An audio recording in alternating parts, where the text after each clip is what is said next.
स्वागत है दोस्तों आप लोगों का स्टेम बाबा में। हम चैप्टर पढ़ रहे थे potential energy and conservation of energy and इसमें 3 टॉपिक हम ऑलरेडी डिस्कस कर चुके हैं। पहला टॉपिक जो हमने इन डिटेल डिस्कस किया था वो था conservative and non conservative forces.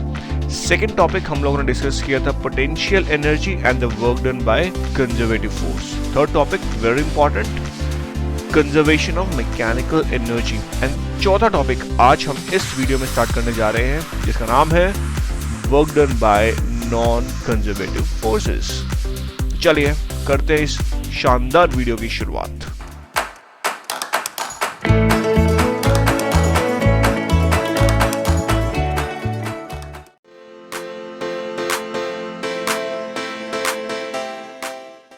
Work done by non conservative forces. तो अभी तक हमने work done by conservative force देखा था, और वो क्या देखा था? Work done by conservative force ये होता है negative change in the potential energy. ये चीज हम पढ़ के आए हैं। बट अगर नॉन कंजर्वेटिव फोर्सेस जैसे फ्रिक्शन ये भी पिक्चर में आ जाए तब क्या चीजें चेंजेस होंगी, इसको समझते हैं। देखो, non conservative forces, very important point, it change the amount of mechanical energy in a system। अब ये मैकेनिकल एनर्जी को इंक्रीज भी कर सकती हैं और डिक्रीज भी कर सकती हैं। डिक्रीज कैसे करेंगी? By converting it into thermal energy. और इंक्रीज कैसे करेंगी? It can increase by converting muscular work to kinetic और पोटेंशियल एनर्जी। तो कुछ केसेस में ये दोनों चीजें हो सकती है, मतलब मैकेनिकल एनर्जी बढ़ भी सकती है, घट भी सकती है। तो इन सभी चीज़ों को हम इन डिटेल आज डिस्कस करने वाले हैं कि किस केस में मैकेनिकल एनर्जी बढ़ भी सकती है, कहाँ डिक्रीज हो सकती है, कहाँ मैकेनिकल से थर्मल में कन्वर्ट हो रही है, कहाँ मस्कुलर वर्क काइनेटिक में कन्वर्ट हो रहा है। तो ये सब चीज़ें हम पढ़ेंगे under this topic work done by non conservative forces.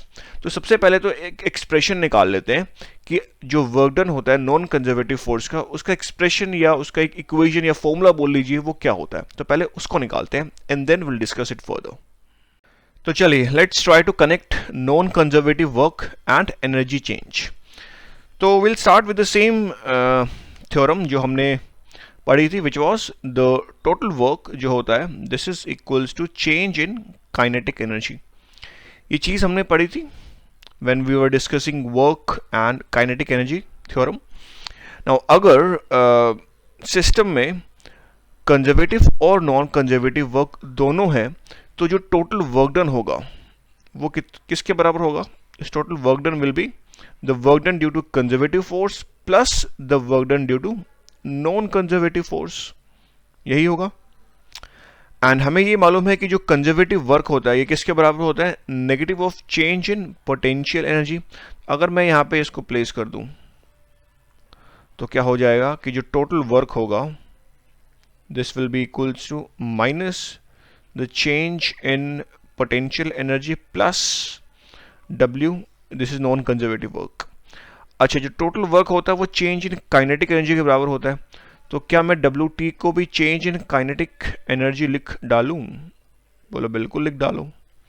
तो यहां से एक नई इक्वेशन निकल के आती है, that is the work done by non conservative force. इसको मैं ले जाता हूं इधर, तो ये हो जाएगा change in kinetic energy plus the change in potential energy. And हमें मालूम है कि जो एनर्जी है mechanical energy, it is the sum of the kinetic plus potential. So change in mechanical energy will be equals to change in kinetic plus the change in potential energy. तो क्या यहां से मैं लिख दूं कि work done by non conservative force will be equals to the change in mechanical energy.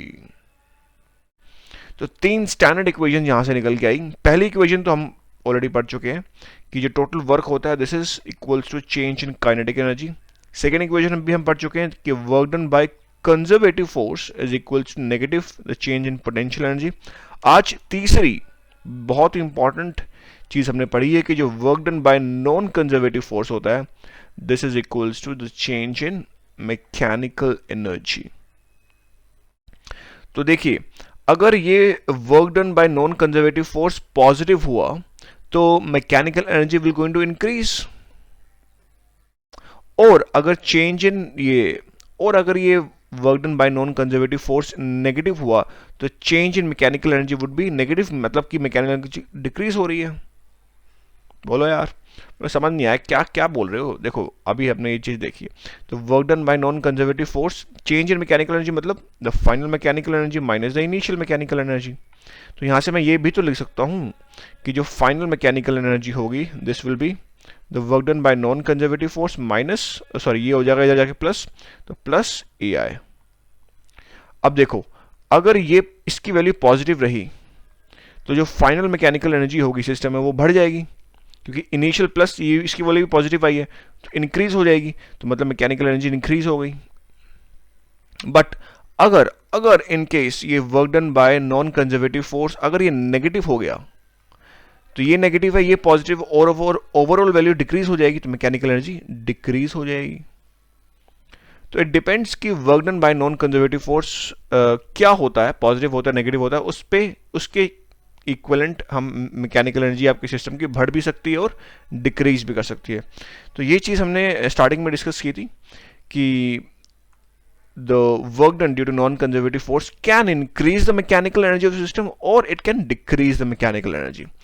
अच्छा बोलते ठीक है यार, इक्वेशन से समझ में आया, कुछ एग्जांपल लो तब थोड़ा कुछ फील आया, अभी तो कुछ मजा ही नहीं आ रहा। मतलब ठीक है इक्वेशन निकाल के दे दिया आपने, एक फाइनल इक्वेशन हमें ये ध्यान रखनी है, बट कुछ एग्जांपल्स लो तो थोड़ा और फीलिंग आए कि एक्चुअली हो क्या रहा है सिस्टम में। तो चलिए कुछ एग्जांपल देखते हैं, वहां से आपको कुछ चीज़ें और क्लियर होंगी। सो ये है पहला एग्जाम्पल एंड यहाँ पे आप देख रहे हो ये पत्ता है जिसका मास हम ले लेते हैं चलो 17 ग्राम, एंड ये पत्ता यहाँ से टूट के पेड़ से टूट के ग्राउंड पे गिर जाता है। जब ग्राउंड पे गिरता है तो इसकी स्पीड जो होती है वो होती है 1.3 मीटर पर सेकेंड, एंड जो इसकी इनिशियल हाइट थी इट वाज 5.30 मीटर। ओके, तो अब हमें ये बताना है कि नॉन कंजर्वेटिव वर्क कितना किया गया इस लीफ के ऊपर। बेसिकली एयर फ्रिक्शन ने कितना वर्क किया इसके ऊपर ये हमें निकालना है, क्योंकि यहाँ पे जो नॉन कंजर्वेटिव वर्क कर रहा है वो फ्रिक्शन ही है, एयर ड्रैग ही है जो कर रही है। तो चलिए पहले ओरिजिन डिफाइन कर देते हैं। तो यहाँ पे हम लोग इसको ओरिजिन ले रहे हैं इस पॉइंट को, and this is Y axis and this is the X axis. Okay, so अभी हमने देखा कि जो work done by non conservative forces होती हैं this is equals to the change in the mechanical energy, ये चीज अभी हमने डिस्कस की। ओके, तो अब this is equals to final this mechanical energy minus the initial mechanical energy. तो ये अपने पास हम इसको इनिशियल पॉइंट ले लेते हैं and this is the final point. तो इनिशियल पॉइंट पे मैकेनिकल एनर्जी कितनी है वो हम निकाल लेते हैं। तो इनिशियल पॉइंट में मैकेनिकल एनर्जी कितनी होगी, initial potential energy plus initial kinetic energy. अब देखो इनिशियल पॉइंट पे क्योंकि स्पीड जीरो है तो काइनेटिक एनर्जी तो होगी नहीं, हाँ पोटेंशियल एनर्जी होगी, वो कितनी होगी mgh, हाइट कितनी है 5.30 मीटर, सो mg इंटू एच। तो यहाँ से अगर मैं वैल्यूज पुट कर दूँ, मास है 17 ग्राम, 17 ग्राम को अगर आप केजी में लिखोगे तो 0.010 केजी हो जाएगा, जी तो होता है ये स्टैंडर्ड 9.81 h 5.30 मीटर। तो यहाँ से जो इनिशियल मैकेनिकल एनर्जी अपने पास इस सिस्टम के पास होगी वो कितनी आई 0.884 जूल्स। अब फाइनल मैकेनिकल एनर्जी निकाल लेते हैं। तो final potential plus final kinetic. अब देखो पोटेंशियल तो यहाँ जीरो है क्योंकि यहाँ पे इसको हमने यहाँ पे एक y इक्वल्स टू जीरो लिया हुआ है, तो यहाँ पे पोटेंशियल तो जीरो होगी, बट हाँ काइनेटिक होगी, वो कितनी होगी हाफ एम वी स्क्वायर। तो ये मैं डायरेक्टली लिख रहा हूँ हाफ एम वी स्क्वायर। मास और स्पीड इन सब की वैल्यू आप पुट करोगे, मास को केजी में पुट करना, you will get this value to be 0.014 joules. तो आप देख रहे हो मैकेनिकल एनर्जी कितनी कम हो गई है, 0.884 से 0.014 जूल्स हो गई है। एंड पिछले वीडियोस तक हम डिस्कस कर रहे थे कि अगर सिस्टम में केवल कंजर्वेटिव फोर्सेस हैं तो मैकेनिकल एनर्जी कांस्टेंट रहती है, चेंज नहीं होती है। बट क्योंकि यहाँ पे नॉन कंजर्वेटिव फोर्सेस भी हैं तो मैकेनिकल एनर्जी को कम कर देती हैं, और जितना कम किया वही उसके वर्क डन के बराबर होता है। तो अगर आप वैल्यूज देखे होंगे कि work done by non conservative force से कितना हुआ, तो final mechanical energy minus the initial mechanical energy, तो 0.014 माइनस 0.884 और इसकी वैल्यू निकल के आ जाएगी नियरली नेगेटिव 0.870 जूल्स। तो यहाँ से ये चीज़ वेरीफाई भी हो गई कि work done by non conservative force अगर नेगेटिव होता है तो आपकी जो मैकेनिकल एनर्जी होती है सिस्टम की वो डिक्रीज कर जाती है, जो कि आप यहाँ से देख भी सकते हो। लेकिन इसको मैं और अच्छे से समझाने की कोशिश करता हूँ। इसको एक ग्राफ से समझते हैं। तो ये था, मैं इनिशियल पॉइंट पे देख रहा हूँ और ये है फाइनल पॉइंट पे। This is the initial and final. तो देखो इनिशियल जो एनर्जी होगी वो कुछ किस किस के कॉम्बिनेशन होगा, पोटेंशियल, काइनेटिक और नॉन मैकेनिकल एनर्जी। तो इनिशियली जो सिस्टम के पास एनर्जी थी वो केवल पोटेंशियल एनर्जी थी। क्या थी? केवल पोटेंशियल एनर्जी थी। और कितनी थी? 0.884 जूल्स। काइनेटिक एनर्जी थी? नहीं, काइनेटिक एनर्जी नहीं थी। तो मैं यहाँ पे लिख देता हूँ कि जो K की वैल्यू है वो 0 है यहाँ पे, and this is the potential energy. अच्छा, नॉन मैकेनिकल एनर्जी वो कुछ थी? नहीं, वो भी 0 थी। तो this is non mechanical energy. ये भी कितनी है? 0 है। बट अगर मैं फाइनल स्टेज पे देखूं तो सिस्टम के पास कुछ पोटेंशियल एनर्जी है? नहीं, फाइनल पॉइंट पे पोटेंशियल एनर्जी कुछ है ही नहीं। तो यहाँ पे मैं लिख सकता हूँ कि जो पोटेंशियल एनर्जी है फाइनल पॉइंट पे वो है ही नहीं, मतलब 0 है। अच्छा, कुछ काइनेटिक है क्या? हाँ भैया, काइनेटिक तो है। काइनेटिक है। कितनी है काइनेटिक? बहुत कम है, लेकिन है।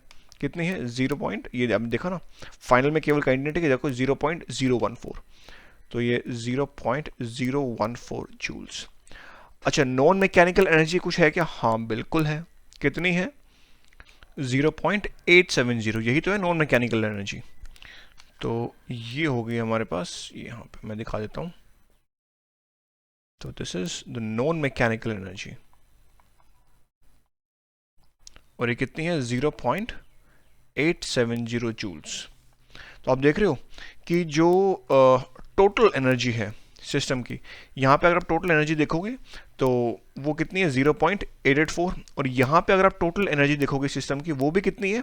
दिस प्लस दिस, जो कि वापस 0.884 ही आती है।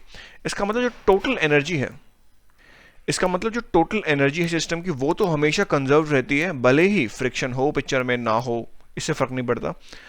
लेकिन जो मैकेनिकल एनर्जी है वो कंजर्व नहीं रहती है अगर फ्रिक्शन या नॉन कंजर्वेटिव फोर्सेस पिक्चर में आ जाती हैं।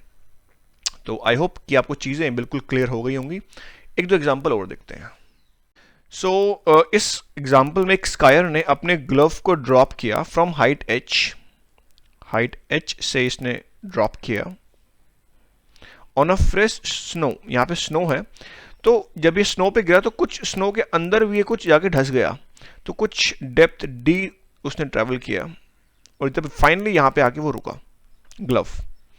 तो इनिशियल जो इसकी स्पीड थी वो भी 0 है, जब फाइनल जब वो आके रुका तब भी उसकी स्पीड 0 ही रही।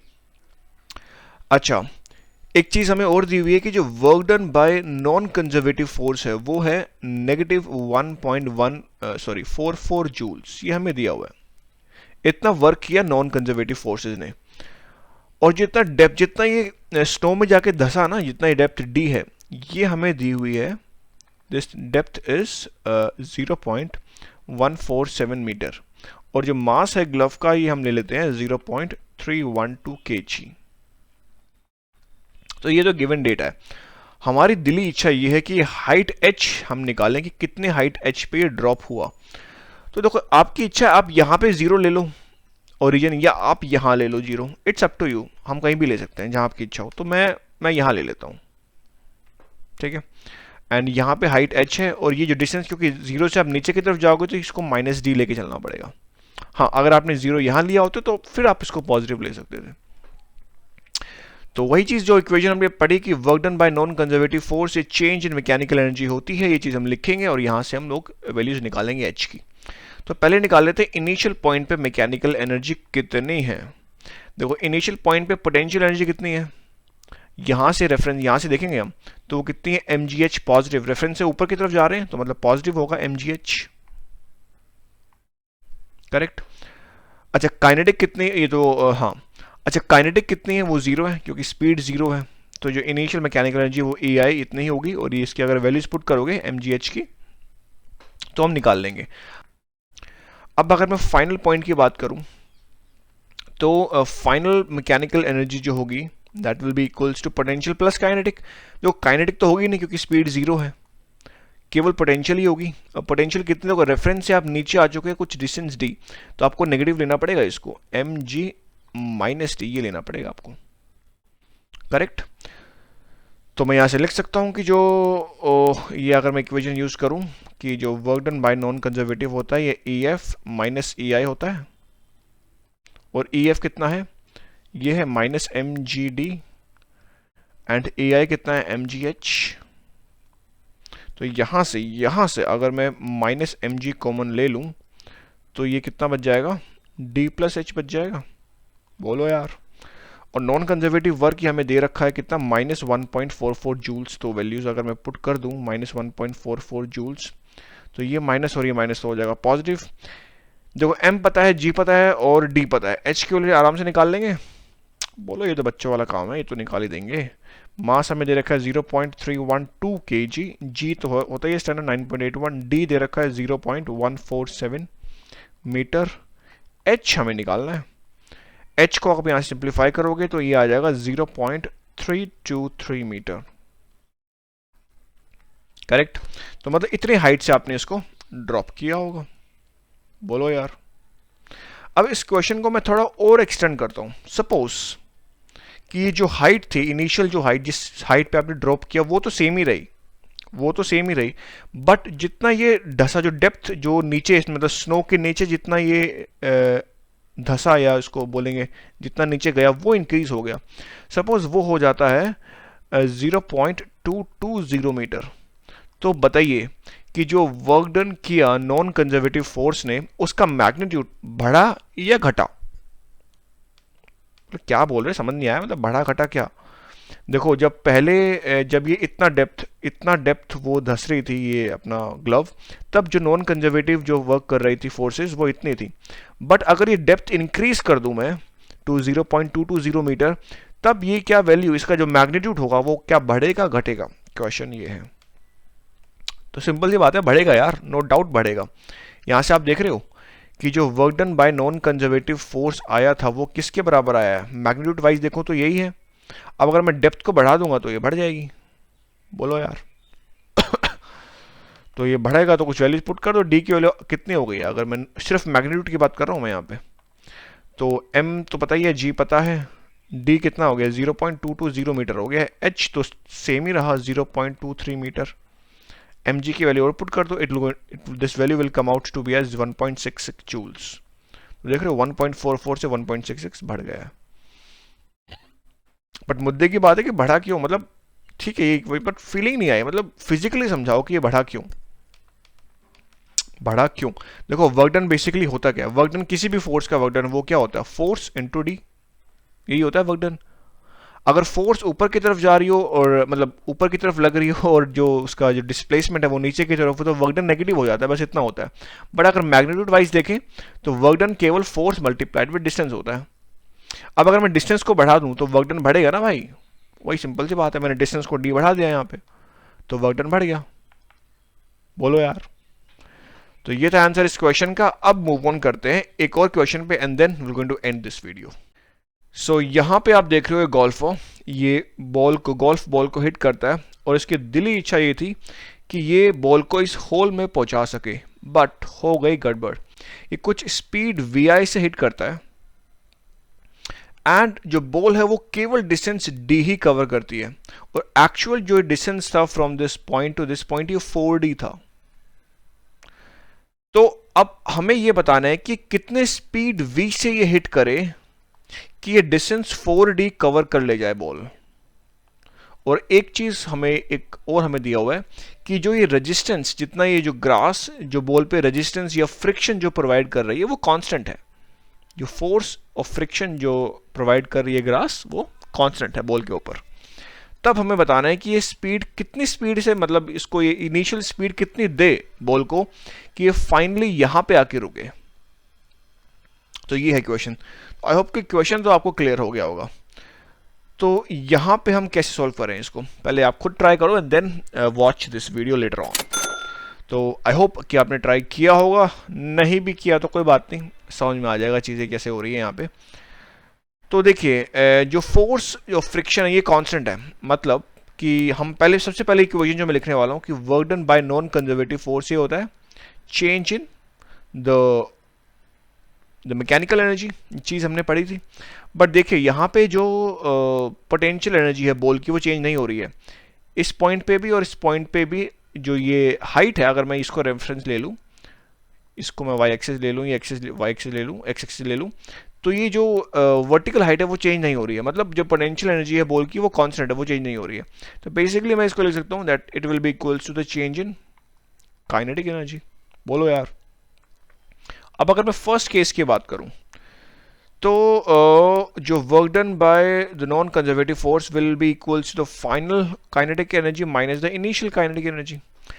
एंड फाइनल पॉइंट तो ये है फर्स्ट केस के लिए, तो यहाँ पे काइनेटिक एनर्जी 0 हो रही है और इनिशियल कितनी है, वी आई से आपने इसको मारा है तो half M V I square.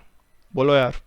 अच्छा, work done by non conservative force, देखो फ्रिक्शन फोर्स इधर लग रही है, बॉल इधर ट्रेवल कर रही है डिस्टेंस डी, तो ये कितना वर्क किया है नॉन कंजर्वेटिव फोर्स ने, माइनस एफ इंटू डी। बोलो यार। और ये नेगेटिव साइन तो मैं भूल गया, तो ये negative sign as it is, ये वाला नेगेटिव साइन क्योंकि इनिशियल था ना ये, तो यहाँ से ये और ये तो पॉजिटिव हो गया, तो ये हम लिख सकते हैं कि एफ इंटू डी ये half M V I square हो गया। This is the first equation. But अब अगर मैं सेकेंड केस की बात करूं, सेकेंड केस में क्या हो रहा है कि डिस्टेंस जो है वो 4 टाइम्स बढ़ गया है, तो ये एफ इंटू डी देखूँ तो ये भी 4 टाइम बढ़ जाएगा। अगर मैं स्टैंडर्ड इक्वेशन अगर मैं ये लिखूँ, पहले अगर मैं इसी इक्वेशन को फिर से लिखूँ, work done by non conservative force से माइनस की आई के बराबर होगा इस केस में भी, क्योंकि फाइनल ये वाली फाइनल पॉइंट पे तो ये 0 हो रही है, तो यहाँ पे मैं सेम चीज़ लिख सकता हूँ। हाँ, बट ये जो ये जो work done by non conservative force होगा ये माइनस एफ इंटू 4d हो जाएगा, और ये माइनस हाफ एम लेट की स्पीड आपने v से इसको मारा होगा तो v स्क्वायर, तो ये नेगेटिव नेगेटिव कट जाएगा, तो f in 4 times F D ये कितना हो जाएगा, half M V square. Let this be second equation, second case के लिए। अब इन दोनों इक्वेशन को आप डिवाइड कर दो, इन दोनों को, तो यहाँ से v की वैल्यू निकल जाएगी। तो अगर मैं डिवाइड करूँ तो 4 F D divide by F D, और यहाँ पर हो जाएगा m half M V square divide by half M V initial का स्क्वायर, तो एफ डी कटेगा, हाफ हाफ कटेगा, एम कटेगा, तो यहाँ से जो वी स्क्वायर होगा ये 4 टाइम्स वी आई स्क्वायर हो जाएगा, और v की वैल्यू आ जाएगी 2 टाइम्स वी आई। मतलब जितनी आपने इसको स्पीड दी होगी, इनिशियली जब आपने स्पीड वी आई दी थी तो केवल ये डिस्टेंस डी चला था, बट अगर आप इसको स्पीड 2 टाइम्स कर दोगे, इसको 2 टाइम्स वी आई कर दोगे, तब ये डिस्टेंस कितना कवर कर ले जाएगा, 4 टाइम्स डी। तो ये था सॉल्यूशन इस क्वेश्चन का, एंड इसी के साथ मैं इस वीडियो को ख़त्म करूँगा। नेक्स्ट वीडियो में हम कुछ 1-2 एग्जाम्पल और देखेंगे based on this topic, and then will start the new topic which is potential energy curves and equipotentials. तो ये हम नेक्स्ट वीडियो में देखेंगे। इस वीडियो में इतना ही, सो गुड बाय।